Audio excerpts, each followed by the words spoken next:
Okay, hey John. You asked me to give you little tutorials and stuff like that for paint.net. So here we go. Okay, first I like to do is have all of my references as in skin tones, colors, things I want to use, where I can have them, which it would be like over here, right in this vicinity. And if I need skin colors, sometimes it's best to go back to your old works for skin tones and whatnot, like I have here.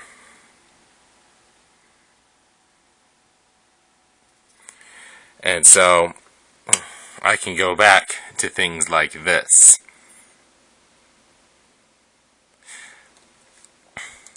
Now, you said you had problems when you were using line. Line would be this key right here. Sorry.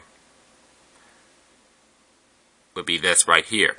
That as you're probably already aware, that gives you, nice lines and whatnot. But I heard that you were missing some having pixelation problems. So I'm here to help you with that. What I do in most of my artwork, so that way I don't have pixel problems, is that I go to adjustments and you go all the way down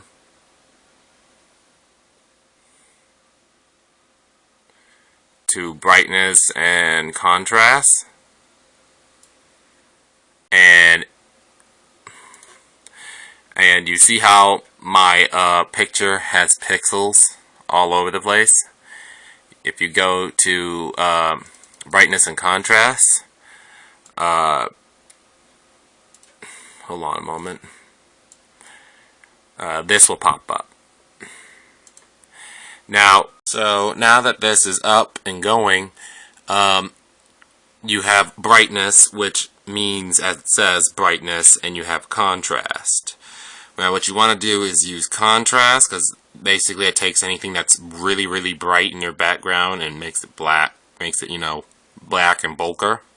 So if I usually go to 100, because that gets me to where I need to be with all the pixels, I can use brightness to get rid of some pixels. If I go brightness down to -0, I have all the darker lines coming back, and if I go all the way to 100, I just lose the picture in general. So usually I just leave it at 0 and see where it goes from there. Now, you were talking about how to add colors to specific areas. For me, I say it's always best to go to layers, and you want to hit the duplicate layer button. Just this button right here, if it ever focuses. Hold on, let me see if I can get that to focus. Yep, there we go. Duplicate layers. See? Now you have two. So, now if you want to get individual areas, you go over here and you click this right here. It says magic wand. And you can go over here. You can click the face. And the face lights up. And then I can go to this little thing, it's called color picker. I'll go back to this reference, and then I can grab that color from my face, and as long as the magic wand effect is on, you'll see like this little tiny ring. Hold on, let me see if I can get my camera to focus. You see those little ridges? As long as they're there, you can do everything inside of those. Okay, so as long as those ridges are up, you can do anything within them. So, like if I wanted to add a skin tone, see? Now I have all that in. If I want, now I can add in the whites in my eyes, which I can modify with the paintbrush, right here, which works it out. It's really blurry, but it says 60. There we go. I usually go with maybe a 12, 13, whatever suits me. And I zoom in and I can add whiting to it. And see where it goes.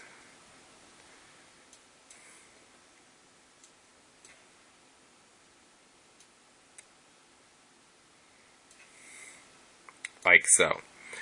But you were talking about shading and like giving like shadow depth and stuff like that, I believe. What I do is easy. Either I use a reference like right here, like see how under your necks, like right under the neck, they have like a different shading than your skin tone. Usually I go to the layers box, which seems to be behind the colors. I usually duplicate it, make 2 duplicates. So now we have exactly 3 with my skin tone colors. Now one of the 2, you're gonna have to click 1, and then you want to change it from layer properties to normal, and it'll just mesh over the colors. So like it'll just blend and make a darker blend. And you'd want to merge the 2 layers.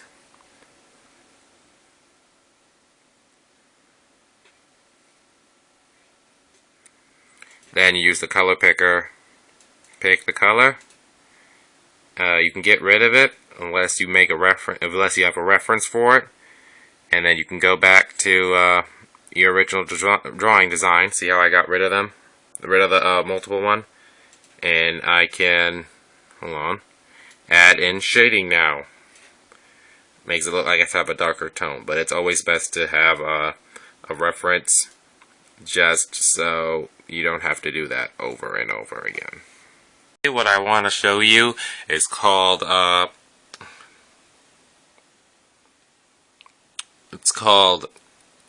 crap. There we go. It's called, I don't know, whatever the crap this is called, but I don't care. I call it basically it's the scale thing I use. And usually what I do with it is I use it for eyes and crap like that, so I can give it a bit more shade, or like on clothes, so I can have a lighting and tone of difference. So if I was to, for instance, go to my eyes and use the color picker and take some of that color, and now you could use these right here. I didn't mention it before, but these 2 are basically like 2 separate paints you can use, and if you press more, you can mess with more colors and the whites and the darks and how you want to do it. But if you have like 2 colors that you like the ones I have, and you go over, you use the grid, it has 4 different versions. Like it has the straight across, the linear, the pillar version, this diamond, the little dot, and this one, which I barely ever use. So right now I'm going to use the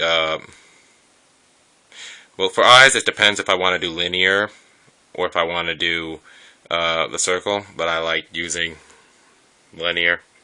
So you use magic wand, you click on your eye, and you drag the color down. Now there'll be 2 dots. They'll have the 2 separate colors you want to bring, and you can move around and push around however you like. You can't see anything, it all looks black, but trust me, there is color.